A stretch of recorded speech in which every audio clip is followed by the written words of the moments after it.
L'affaire Pierre Palmade fait une nouvelle fois parler d'elle. Ce lundi 20 novembre 2023, 3 hommes soupçonnés d'avoir fourni des stupéfiants à l'artiste comparaissaient devant le tribunal correctionnel de Melun. Et la sentence vient de tomber comme l'a rapporté Le Parisien. L'affaire Pierre Palmade n'a pas encore fini de faire parler d'elle. Il y a pratiquement un an, le 10 février 2023, la vie de l'humoriste changeait du tout au tout. Alors qu'il passait un week-end dans sa maison de Célie-en-Bière en Seine-et-Marne avec des amis, il a pris la voiture pour aller faire quelques courses, aux alentours de 19 h.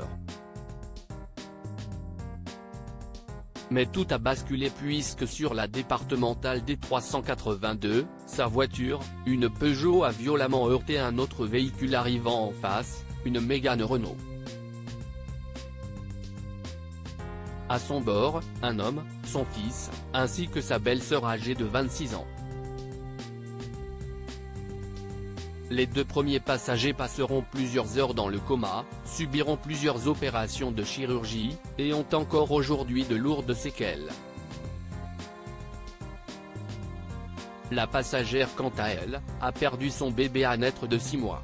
Quelques minutes après l'accident, des analyses toxicologiques ont été réalisées sur l'humoriste et ce dernier était sous l'emprise de médicaments de substitution et de cocaïne.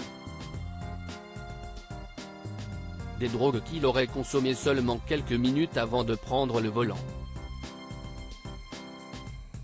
Désormais, il attend son procès qui doit avoir lieu début 2024.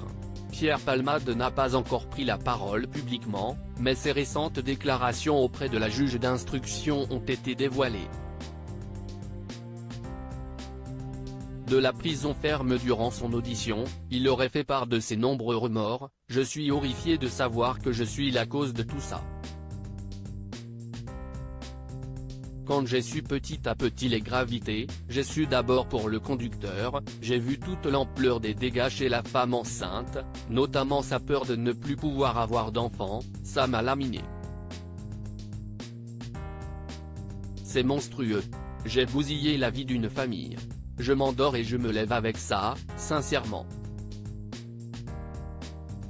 Et ce lundi 20 novembre 2023, l'histoire vient de connaître un nouveau rebondissement. Selon les informations du Parisien, les 3 revendeurs de stupéfiants qui ont vendu de la drogue à Pierre Palmade juste avant son accident ont été entendus par un juge et jugés au tribunal correctionnel de Melun pour transport, détention et cession non autorisée de stupéfiants entre janvier ou février 2023 et le 3 juillet 2023. Karim, Moussa et Djounian, âgés de 21 ans, 22 ans et 31 ans avaient été identifiés par les enquêteurs par leur numéro de téléphone et en fin de journée, la sentence est tombée. Karim, qui fournissait la cocaïne, la 3-MMC et la MDMA, a été condamné à 1 an avec sursis et 2 000 € d'amende mais a été relaxé pour les faits entre le 1er avril et le 3 juillet 2023. Moussa, qui vendait de la cocaïne, l'ecstasy, la 3-MMC et la MDMA, a été condamné à 3 mois avec sursis et une requalification des faits de détention de stupéfiants en usage. Mais la sentence la plus lourde reste sans aucun doute celle de Djounian, dit Max Shine, qui fournissait la 3-MMC, la cocaïne, la kétamine et le GHB, qui lui a écopé d'1 an de prison ferme et maintien en détention.